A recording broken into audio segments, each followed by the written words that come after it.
कि cement factory के विरोध में हम सभी यहाँ उपस्थित हैं। हमारा उद्देश्य सिर्फ सीमेंट फैक्ट्री है और सीमेंट फैक्ट्री से होने वाले जो प्रदूषण है उसके रोकथाम हेतु, ताकि हम अभी जो वर्तमान पीढ़ी हमारी है, हमारी आने वाली पीढ़ी वो बर्बाद ना हो। हमारा उद्देश्य सिर्फ इतना ही है। हम दूसरे किसी भी फैक्ट्री, दूसरे किसी भी प्लांट का विरोध नहीं कर रहे। हम सरकार के साथ हैं। सरकार या हम आम जन बार बार यही कहते हैं कि हमारा बिहार विकास नहीं कर रहा। कहना बड़ा आसान है। सरकार अगर उस मुद्दे पे भी काम कर रही है तो ये चीज समझना है कि कौन सी फैक्ट्री किस आबादी क्षेत्र में लगनी चाहिए। सीमेंट फैक्ट्री घनी आबादी का विषय वस्तु नहीं है। यहाँ बहुत सारे फैक्ट्रीज हैं, जैसे अभी ये लेदर पार्क क्लस्टर का है। यहाँ लेदर का जो पका हुआ माल यहाँ आएगा और उससे चप्पल, जूते, बैग, अन्य चीजें यहाँ बनेंगी। तो उससे ज्यादा यहाँ प्रभाव हमारे स्वास्थ्य पर, हमारे बच्चों के स्वास्थ्य पर नहीं पड़ता। तो हम इसके साथ हैं, वरना विरोध करना होता तो हम इसका भी विरोध करते।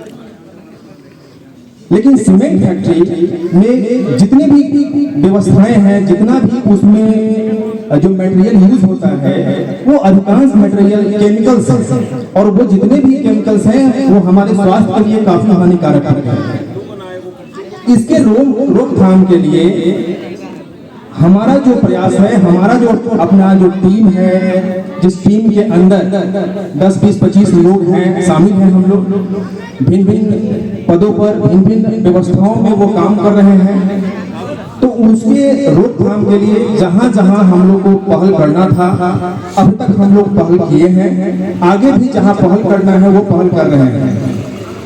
यहाँ पहल करने के लिए सबसे पहला पायदान जो हम लोग जाकर के मिले वो हमारे जिलाधिकारी महोदय, जिलाधिकारी के पास हम लोग गए, लेकिन उनके बस में सीमेंट फैक्ट्री को रोकने का अधिकार नहीं है। उन्होंने साफ मना किया कि हमारे पास में सीमेंट फैक्ट्री रोकने का अधिकार नहीं है। हाँ, आप अगर अपना जमीन और अपना मकान अगर दे रहे हैं तो उसका हम भरपूर मुआवजा आपको हम दे सकते हैं। सवाल ये है कि सीमेंट फैक्ट्री, उनका ये कहना है कि सीमेंट फैक्ट्री को रोकने का अधिकार हमको नहीं, यानी उसको यहाँ स्थापित होने दीजिए।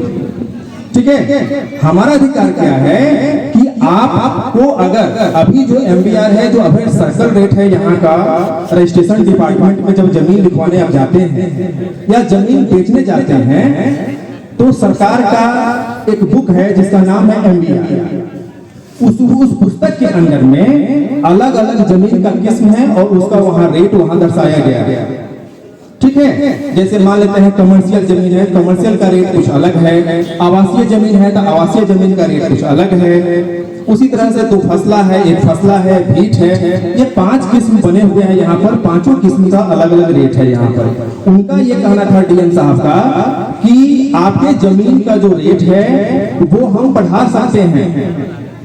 आप अपना घर द्वार खाली कर लीजिए, ठीक है, और हमको वो सारी जमीन आप हमको दे दीजिए। आपको मूल्य चाहिए, अगर मूल्य कम दिख रहा है तो मूल्य में हम बढ़ोतरी कर सकते हैं। ये मेरे अधिकार क्षेत्र में है। और एक IAS अधिकारी होने के नाते जो उनका दायरा है उसी दायरे में उन्होंने बात किया। उन्होंने ये नहीं कहा कि सीमेंट फैक्ट्री हम रोक सकते हैं। ये बात सही है कि वो उनके दायरे में नहीं है। जो उनके हक में था, जो उनके लिमिटेशन उनके कार्य क्षेत्र में था, जो उनके पावर में था, उन्होंने उसी की चर्चा की वहां पर। ठीक है ना। लेकिन हमारा उद्देश्य यहाँ पूरा नहीं हो रहा है, क्योंकि हमको जमीन बेचना नहीं है। हमको न जमीन बेचना है, न हमको अपना घर देना है। हमारा उद्देश्य क्या था कि सीमेंट फैक्ट्री, सिर्फ सीमेंट फैक्ट्री यहाँ स्थापित न हो। यहाँ तेल की कोई कंपनी जो कलुतल बनाती है वो आ जाए, खाद्य पदार्थ बिस्किट की कंपनी आ जाए, कोई भी कंपनी आ जाए, ठीक है ना। उसमें अगर हमारे समाज के कुछ शिक्षित अशिक्षित वर्ग के लोग भी अगर वहाँ कार्यरत होते हैं तो उनके स्वास्थ्य पर किसी तरह का दुष्प्रभाव नहीं होगा। लेकिन सीमेंट फैक्ट्री में अगर हमारे क्षेत्र के 2, 4, 10, 5 लोग अगर काम करते हैं तो उस पर उनके स्वास्थ्य पर दुष्प्रभाव होगा। ठीक है। तो वहां पर जो हम लोग का उद्देश्य था डीएम साहब के यहाँ, वो वहां पर हम लोग का कारगर नहीं हो पाया।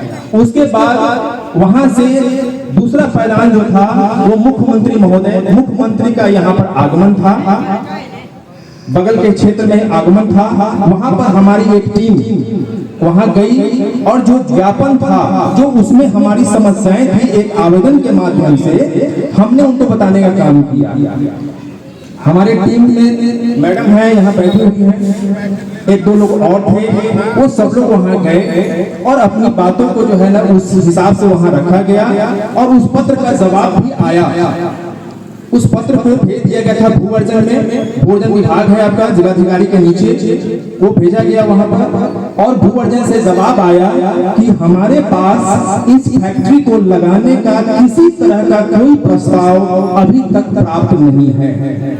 मतलब ये कि वहां तक अभी ये जो स्टेप है सरकार के तरफ से वो भूअर्जन तक नहीं गया है, यानी हमारी जमीन को जबरदस्ती लेने का जो प्लान है, जो एक तरीका होता है सरकार का, उसका किसी तरह का कोई पत्र किसी भी अधिकारी या सरकार के माध्यम से उस अधिकारी के पास नहीं पहुंचा हुआ है।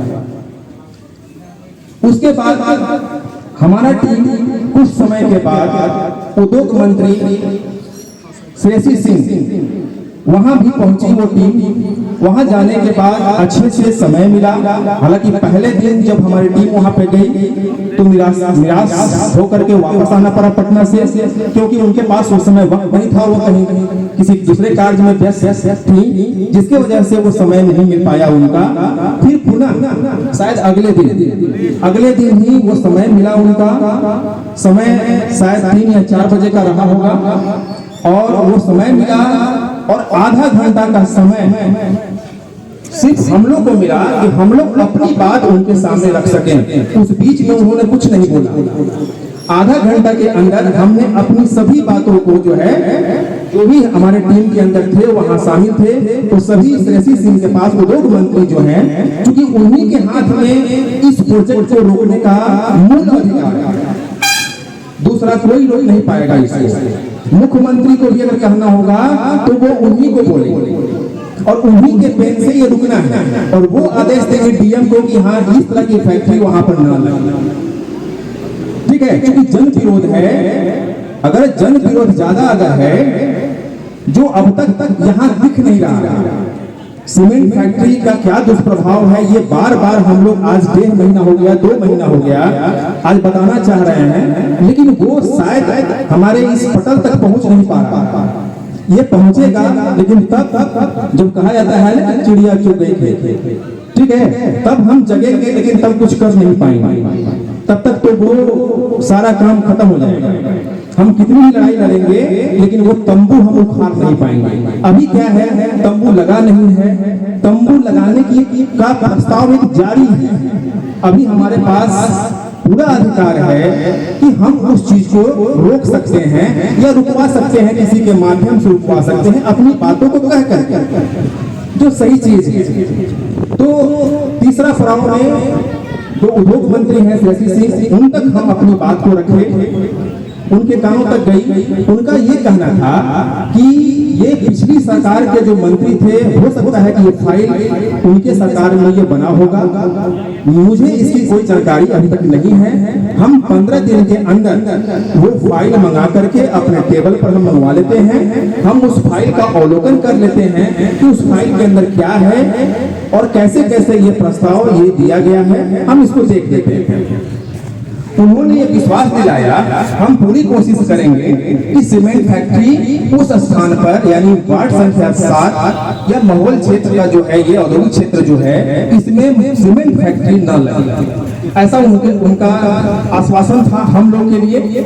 उसके बाद हम लोग वहां से वापस चले आए। उसके बाद अब जारी किए हम लोग पत्राचार में हमारे माननीय प्रधानमंत्री जी, अमित शाह गृह मंत्री जी, जो सेंट्रल में जितने बड़े बड़े मिनिस्टर्स हैं, ठीक है, पार्लियामेंट में जो स्पीकर हमारे हैं श्री ओम बिरला जी, और भी बहुत सारे पीयूष गोयल जो उद्योग मंत्री हैं और वाणिज्य मंत्री हैं हमारे भारत सरकार के, वहाँ मेल के माध्यम से और स्पीड पोस्ट के माध्यम से हमने सेंट्रल में इतने जगह पर अपनी बात को रखा। उसके बाद बिहार सरकार में उद्योग मंत्री, हमारे जो अभी मुख्यमंत्री हैं, यहाँ पक्ष और विपक्ष के जो मंत्री हैं वो उनके पास जो भी है, जो नेता हैं हमारे, अभी विपक्ष के जो नेता हमारे हैं माननीय तेजस्वी यादव, हमने अपनी बात वहां भी रखी मेल के माध्यम से और स्पीड पोस्ट के माध्यम से।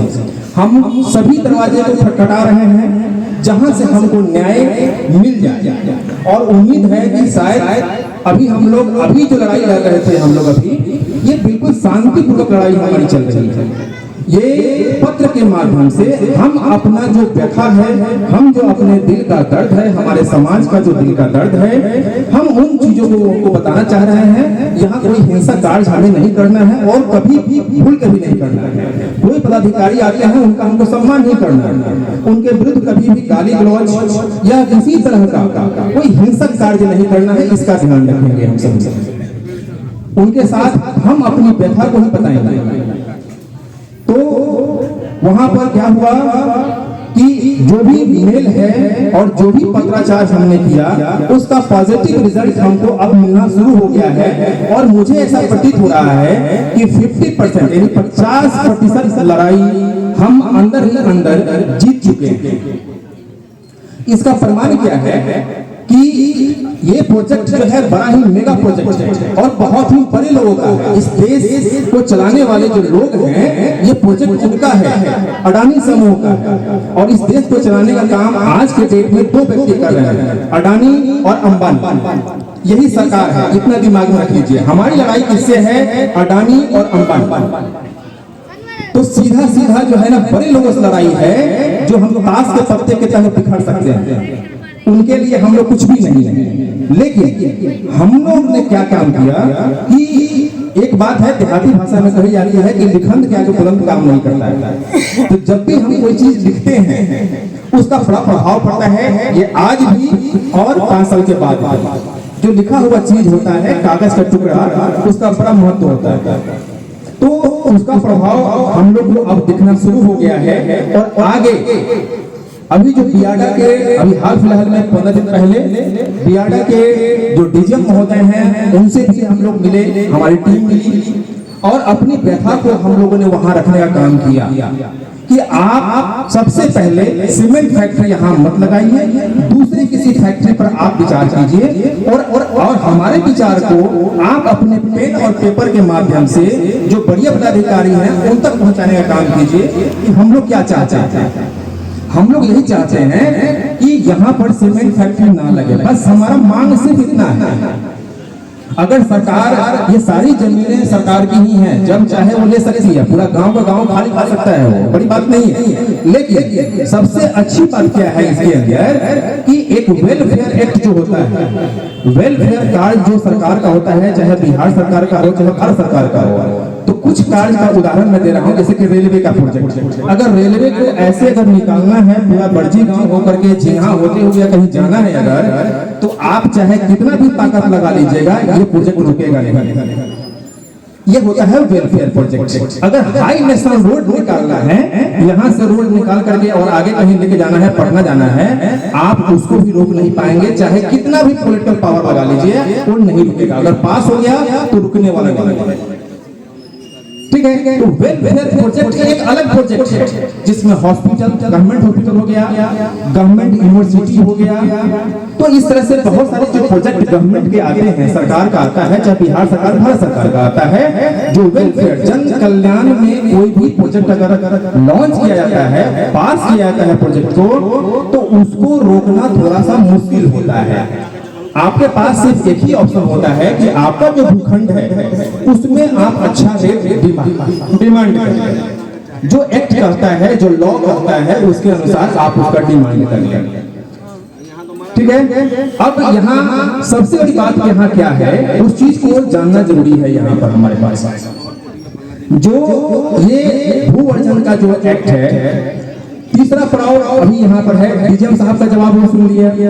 तो डीजीएम साहब का जवाब यह था यहाँ पर कि ऐसा है कि भाई अच्छा प्रोजेक्ट है, गांव समाज को वहां नौकरी मिलेगी, सीमेंट फैक्ट्री में जो पढ़े लिखे लोग हैं उनको नौकरी मिलेगी, इस प्रोजेक्ट को आप लोग ना रोकिए, ऐसा वो आग्रह किए कि प्रोजेक्ट को लगने दीजिए। हाँ, हम लोग भी बाहर कमाए हैं और बिहारियों के साथ किस तरह का व्यवहार बाहर गुजरात में, उड़ीसा, चाहे जहां भी हो, बिहारियों को गालियां ही दिया जाता है, ऐसा हम लोग के सामने डीएम साहब बोले कि बहुत सारी गालियां सुननी पड़ी है, ये कान सुना है, आज जाकर के हम यहाँ पर हैं, ठीक है ना, इस प्रोजेक्ट को लगने दीजिए, ये आपके समाज के लिए बहुत ही अच्छा है।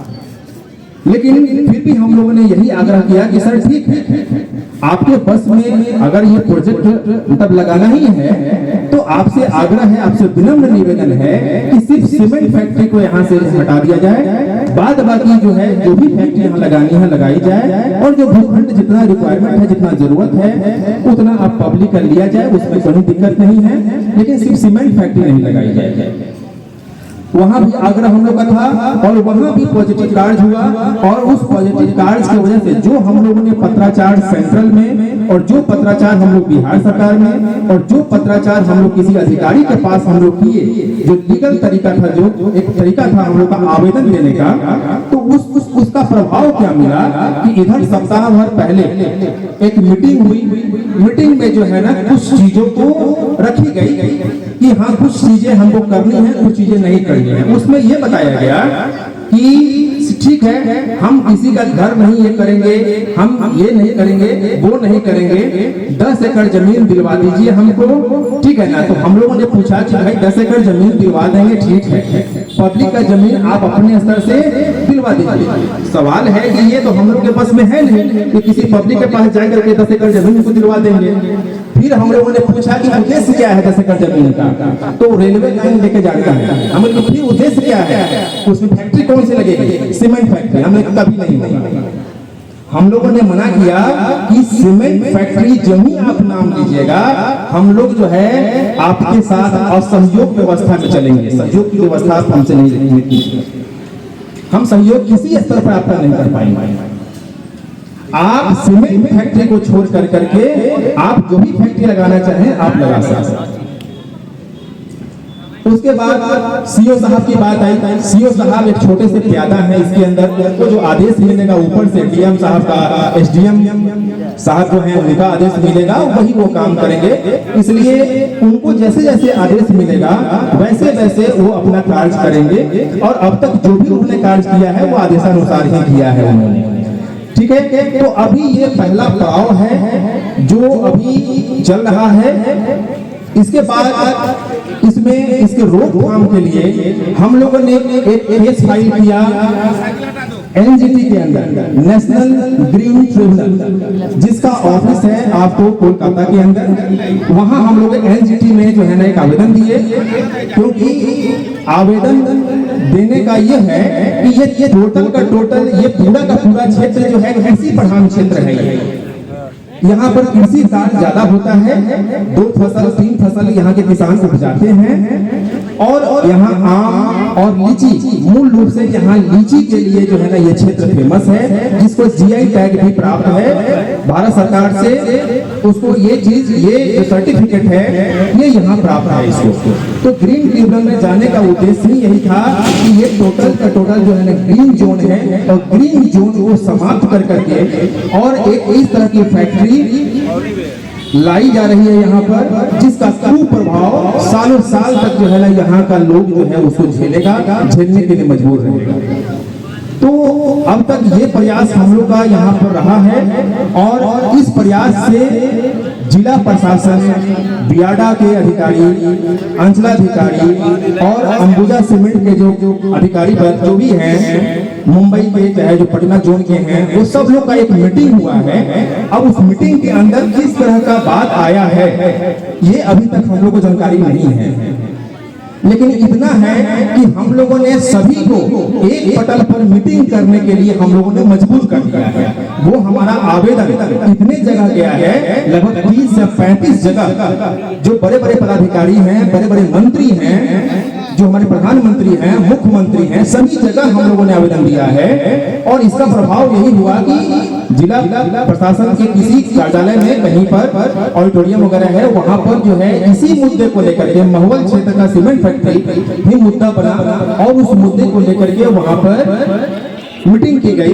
उस मीटिंग का निष्कर्ष क्या है ये अभी तक पता नहीं है हम लोग कि सीमेंट फैक्ट्री बैठेगी कि नहीं बैठेगी, ये अभी इसका रिजल्ट हम लोग को पता नहीं है। ये सीमेंट फैक्ट्री नहीं बैठे, इसके लिए यहाँ के आम जनता को जितने भी लगभग 5 से 7 किलोमीटर के रेडियस में जो भी लोगों का घर है, उस सभी लोगों को जागरूक होना पड़ेगा, एक बोल बोलना पड़ेगा कि भाई हमको प्रदूषण रहित समाज चाहिए, हमको प्रदूषण में नहीं जीना।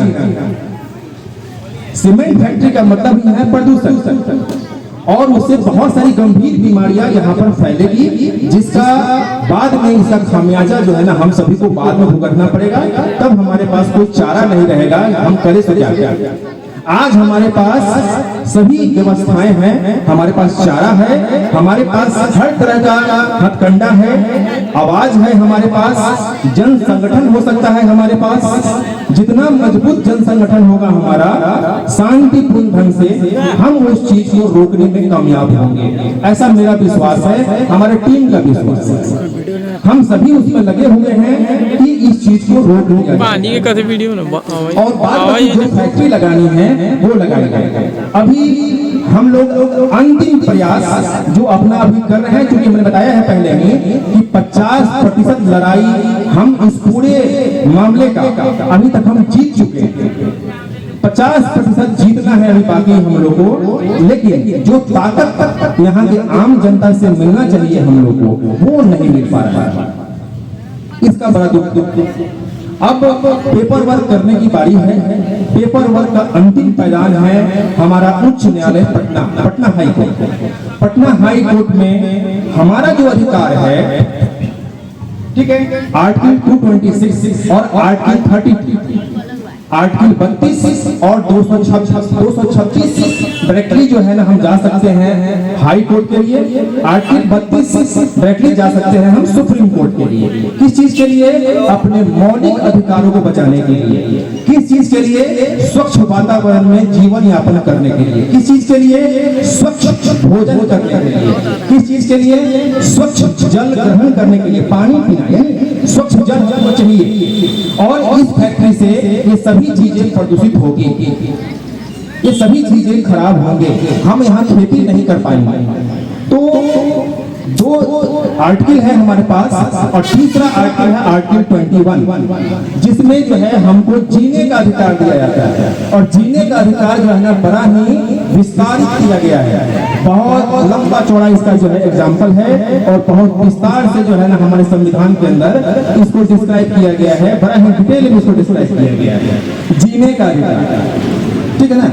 तो राइट टू लाइवलीहुड जो है वो बड़ा ही ब्रॉड स्कोप है इसका।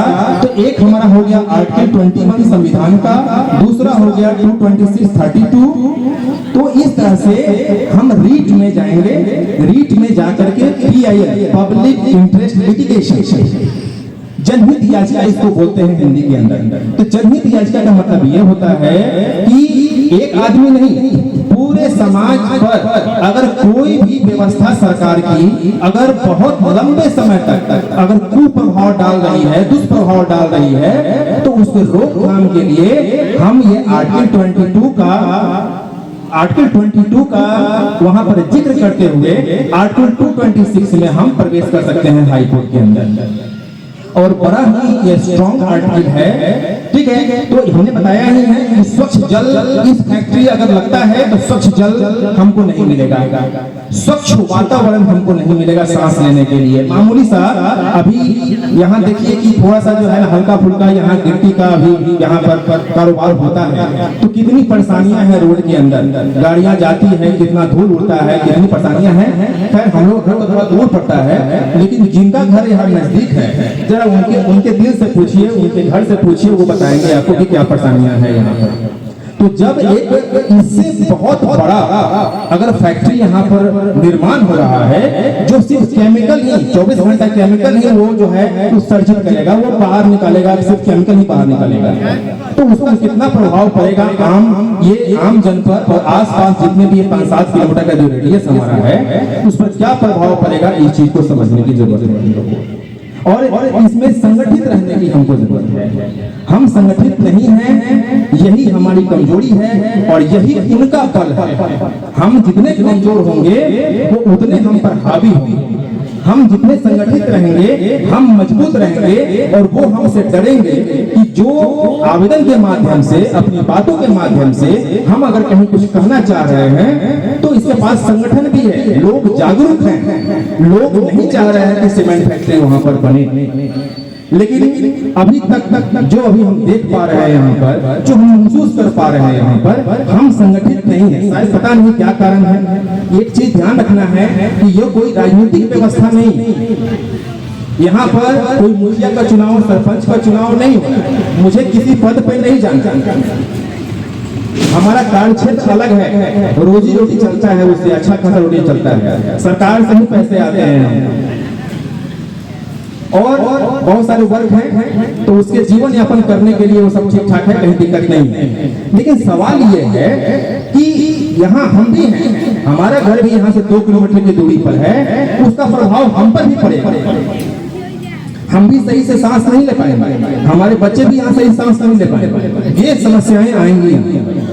इन चीजों की रोकथाम के लिए हम सभी यहाँ पर एक मंच पर हम लोग खड़े हैं। यहाँ पर हम आवाज उठा रहे हैं कि सिर्फ सीमेंट फैक्ट्री हमें नहीं चाहिए। यहाँ पर हमें सरकार से हम बार बार यही आग्रह कर रहे हैं कि सिर्फ सीमेंट फैक्ट्री के अलावा अन्य कोई फैक्ट्री आप यहाँ पर दें, हमें कोई ऐतराज नहीं है। आपको जमीन लेना है आम पब्लिक का, आप जमीन भी लीजिए, हमें कोई ऐतराज नहीं है। उसका उचित मूल्य उस किसान को मिल जाना चाहिए ताकि उसकी भरपाई और वो कर सके।